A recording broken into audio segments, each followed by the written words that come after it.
Hello friends, स्वागत है आप सभी का एक और नई वीडियो में। जैसा कि आप सभी को पता है, हम आपकी जो यूपीपीएससी की एग्ज़ाम है उसमें जीके और जीएस की क्लासेस करवा रहे हैं। तो सबसे पहले हम जीके की क्लास करवा रहे हैं। उसमें हमने आपके लिए हिस्ट्री का टॉपिक चूज़ किया है और उसमें हमने अभी तक एंशिएंट हिस्ट्री को कवर कर लिया है। उसके बाद हम आज की क्लास के अंदर मिडाइवल हिस्ट्री यानी मध्यकालीन इतिहास के बारे में पढ़ेंगे। और ये एग्ज़ाम के आपके पॉइंट ऑफ व्यू से काफ़ी इम्पोर्टेंट है। जो कैंडिडेट एएमओ, एमओसीएच, होम्योपैथिक और यूनानी के एग्ज़ाम दे रहे हैं, उनके एग्ज़ाम में अलग अलग मार्क्स का अलग अलग तरीके से जीके पूछा जाएगा। किसी के एग्ज़ाम में एएमओ में जैसे 30 मार्क्स का आएगा, एमओसीएच में 50 मार्क्स का जीके जीएस रहेगा, होम्योपैथिक में अगेन 30 मार्क्स का रहेगा। तो सभी के एग्ज़ाम की वरीयता और मार्क्स अलग अलग है, बट सभी के एग्ज़ाम में कॉमन आपका जीके जीएस का पार्ट रहेगा। तो सबसे पहले हमने स्टार्ट किया है हिस्ट्री का पार्ट। और आप सभी को पता है, आप हमारे चैनल पर जुड़कर एमओसीएच के जो एस्पिरेंट्स हैं उनको पता है कि उनके एग्ज़ाम में कम्युनिटी मेडिसिन का पार्ट भी रहता है। तो हमने हमारे चैनल पर इम्यूनिटी मेडिसिन की सारी classes with theory plus MCQs करवा रखी है। तो आप चैनल पर विजिट कर वो सारी क्लासेस भी देख सकते हैं, क्योंकि आपके एग्जाम में 25 मार्क्स का कम्युनिटी मेडिसिन का पार्ट रहेगा। 75 मार्क्स का आप जैसे यूनानी से भरते हो तो यूनानी का, और आयुर्वेद से भरते हो तो आयुर्वेद का आपका पार्ट रहेगा। उसके अलावा 50 मार्क्स का जीके जीएस की क्लासेस हम करवा रहे हैं और 25 मार्क्स के आपका कम्युनिटी पार्ट। ये सारी classes topic wise with theory with MCQs हमने करवा रखी है। तो आप चैनल विजिट कीजिए। अगर आपको वीडियो अच्छा लगे तो वीडियो को लाइक कीजिए, चैनल को सब्सक्राइब कर लें फॉर अपकमिंग वीडियो क्लासेस, और बेल आइकन को प्रेस करें ताकि सबसे पहले आपके पास नोटिफिकेशन आ जाए क्लास का। और अगर आपको अन्य कोई जानकारी चाहिए या फिर क्लास की पीडीएफ चाहिए तो डिस्क्रिप्शन में हमने टेलीग्राम लिंक दे रखा है, वहाँ से जुड़कर आप सारी जानकारी प्राप्त कर सकते हैं। तो आइए हम स्टार्ट करते हैं हमारी आज की क्लास, जो कि रहेगी हिस्ट्री की। और आज हम नया टॉपिक स्टार्ट करने जा रहे हैं। अभी तक हमने एंशिएंट हिस्ट्री के बारे में पढ़ा था। तो हम हमारी क्लास के अंदर आप सभी को विद नोट्स यानी कि हम आपको स्मार्ट नोट्स के साथ में एमसीक्यू करवाकर आपकी प्रिपरेशन को और ज़्यादा अच्छे से मजबूत कर रहे हैं। बिकॉज आपको अनवांटेड थ्योरी नहीं पढ़नी, आपको नोट्स फॉर्म में हम पढ़ाते हैं हमारी क्लास के अंदर, और जो पढ़ाते हैं उसी के एमसीक्यूज करवाते हैं, जो कि आपके एग्जाम के पॉइंट ऑफ व्यू से काफ़ी हेल्पफुल है। आपको आइडिया रहेगा कि आपके एग्जाम में किस तरीके से, किस प्रकार से, किस टॉपिक से क्वेश्चंस आते हैं। और साथ ही में हमने हमारी क्लास में लास्ट हमने जो एंशिएंट हिस्ट्री का टॉपिक कवर कर लिया था। अब हम हमारी क्लास के अंदर मिडाइवल हिस्ट्री यानी मध्यकालीन इतिहास के बारे में पढ़ेंगे। तो देखते हैं, सबसे पहले हमारी क्लास में भारत का इतिहास बताया गया है कालानुक्रम के रूप में, यानी कौन कौन से सीक्वेंस वाइज बताया गया है हमारे भारत का इतिहास। तो सबसे पहले प्राचीन इतिहास, जिसे हम एंशिएंट हिस्ट्री बोलते हैं, जो लगभग 700 ईस्वी तक थी। और इसमें सिंध, गंगा और अन्य प्राचीन सभ्यताएं फूली फली थी। सिंध की लड़ाइयाँ और साम्राज्य की प्रमुख घटनाएं देखने को मिली थी। अब हम मूव करते हैं मिडाइवल हिस्ट्री की ओर।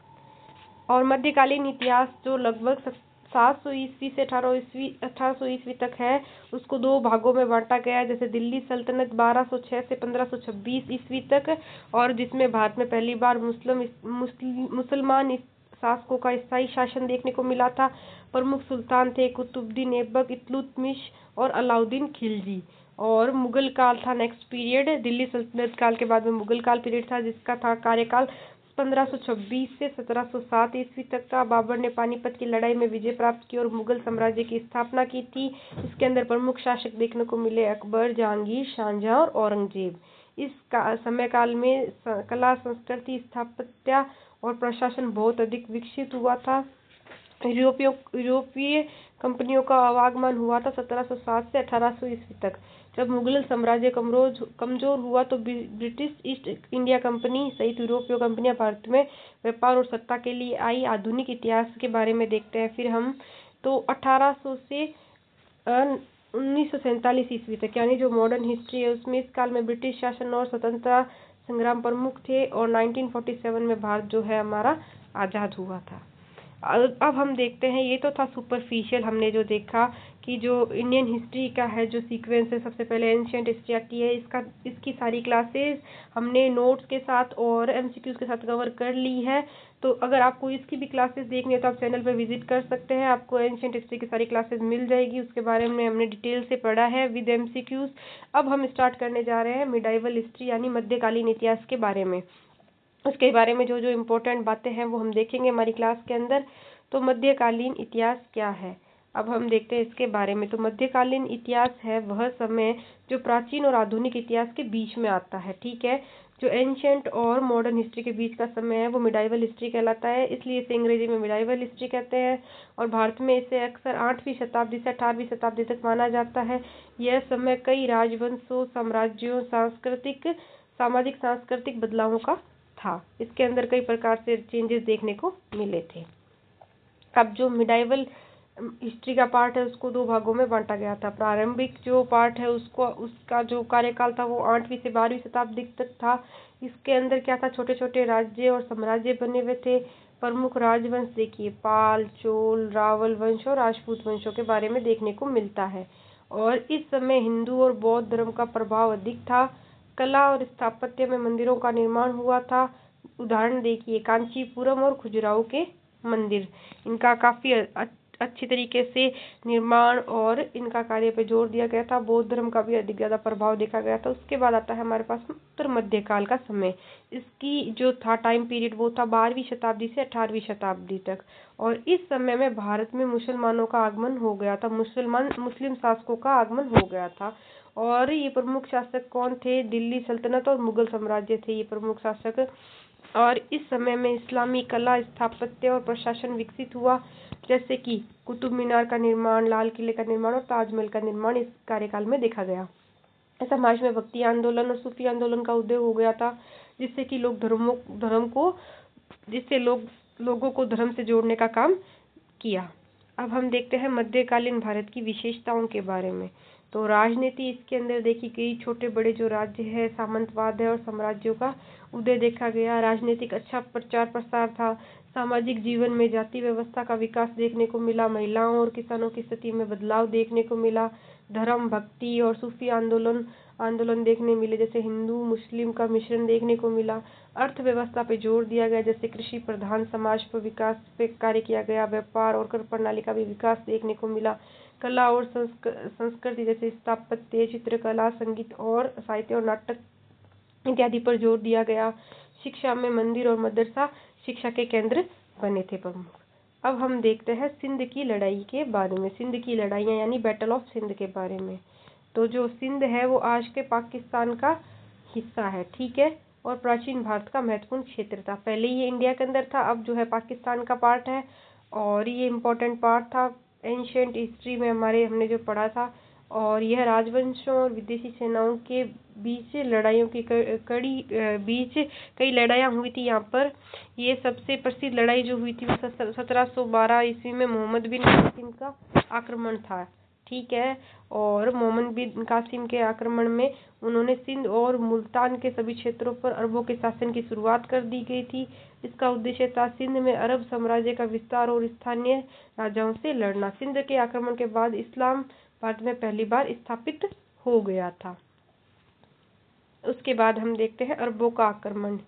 तो अरबों ने 7 से 8वीं शताब्दी में भारत पर हमला किया और प्रमुख कारण था व्यापारिक मार्गों और हिंदू राज्य की सीमाओं को जीतना, इनका प्रमुख कारण था। और इनके महत्वपूर्ण नेता थे मोहम्मद बिन कासिम। और इनका जो रिजल्ट क्या हुआ लड़ाई का वो देखते हैं। सिंध और मुसलमानों में अरबों का शासन स्थापित हो गया। इस्लाम धर्म का भारत में प्रवेश हो गया और स्थानीय समाज और प्रशासन में बदलाव शुरू हो गए। अब हम देखते हैं तुर्कों का आक्रमण। अब तुर्कों का आक्रमण देखते हैं। 10वीं से 12वीं शताब्दी में तुर्क और अफगान शासकों का भारत पर आक्रमण करने लगे। इनके प्रमुख जो लीडर्स थे वो थे मोहम्मद गजनवी 11वीं शताब्दी के अंदर, मोहम्मद गजनी और मोहम्मद गौरी थे 12वीं शताब्दी के अंदर। और इनका उद्देश्य था धन संपत्ति लूटना और मुसलमान शासन स्थापित करना। और इसके परिणाम स्वरूप उत्तर भारत में मुसलमान शासन की नींव रखी गई। दिल्ली सल्तनत की स्थापना 1206 ईस्वी में हुई और कई हिंदू और बौद्ध मंदिरों को नष्ट किया गया और नई स्थापत्य शैली आ गई। और अब हम देखते हैं भारत में इस्लाम धर्म और संस्कृति का प्रवेश हुआ। नई प्रशासनिक प्रणाली बनाई गई। शासन के तरीके नए थे। सैन्य और स्थापत्य कला में बदलाव देखने को मिला। भविष्य में दिल्ली सल्तनत और मुगल साम्राज्य के लिए मार्ग तैयार हो गया था। अब हम देखते हैं दिल्ली सल्तनत के बारे में। तो ये 1206 से 1526 ईस्वी तक का समय था, वो दिल्ली सल्तनत का था। इनका कार्यकाल देखा जाता है। अब हम इनका परिचय देखते हैं। तो दिल्ली सल्तनत भारत का पहला स्थायी मुसलमान शासन माना जाता है। ठीक है, 1206 में कुतुबुद्दीन ऐबक द्वारा यह स्थापित किया गया था।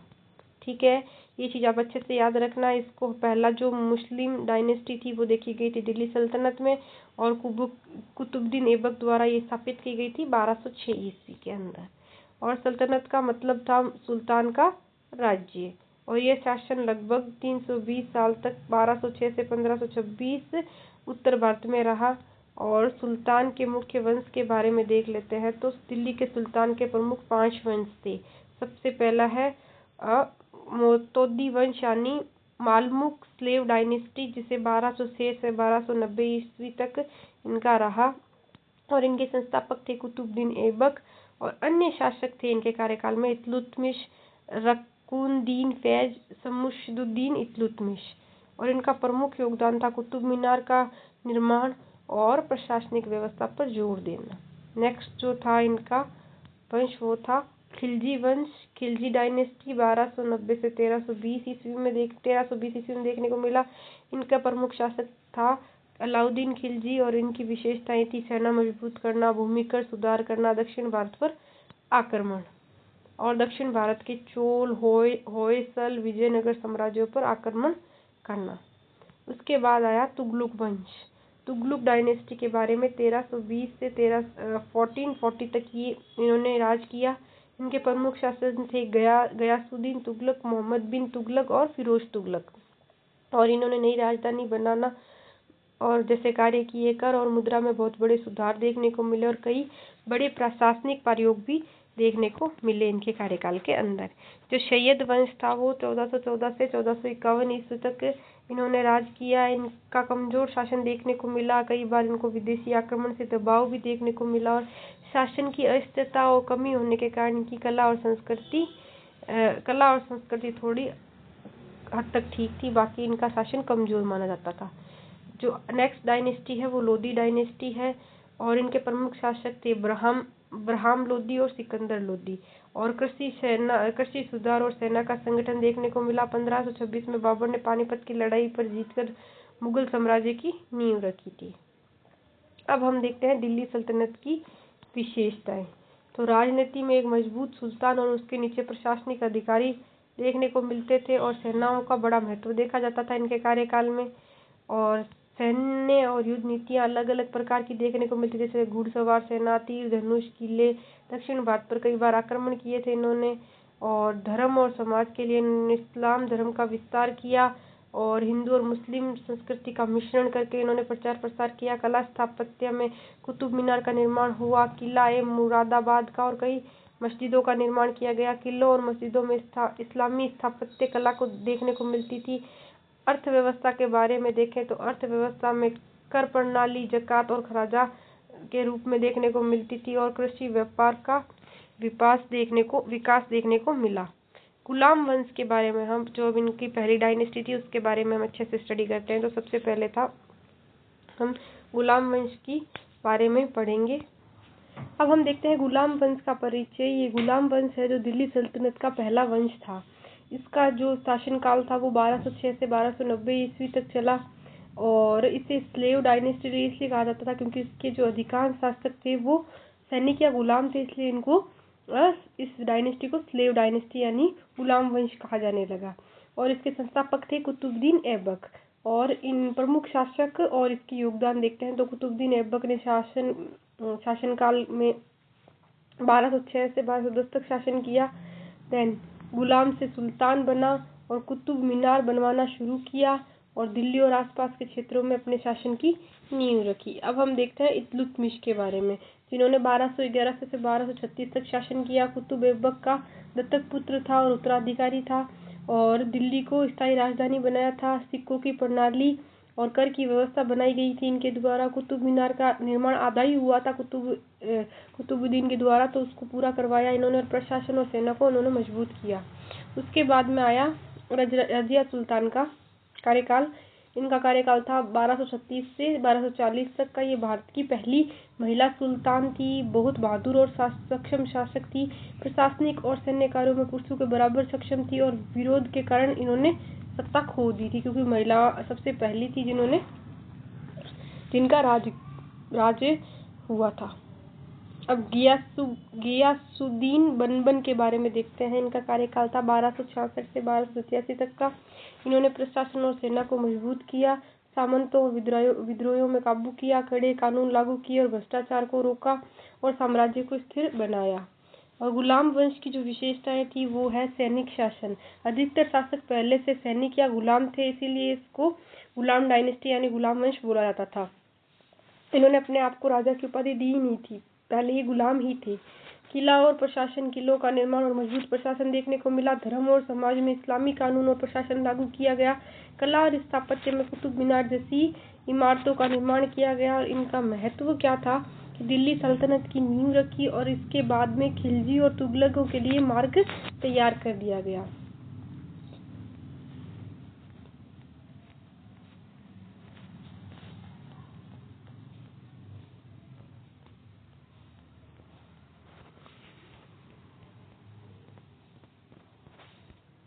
तो ये थी हमारी आज की क्लास, जिसमें हमने पढ़ा मध्यकालीन इतिहास के बारे में। हमने अलग अलग चीज़ें पढ़ी इसके अंदर, और गुलाम डायनेस्टी यानी जो स्लेवरी डायनेस्टी, गुलाम वंश के बारे में हमने सारी जानकारी देखी इसके अंदर। और अब हम मिलेंगे नेक्स्ट डायनेस्टी के साथ, और जैसे ही आपकी 2 डायनेस्टी कंप्लीट हो जाएगी फिर हम MCQs लेकर आएंगे। इस क्लास में हमने MCQs इंक्लूड नहीं किए थे।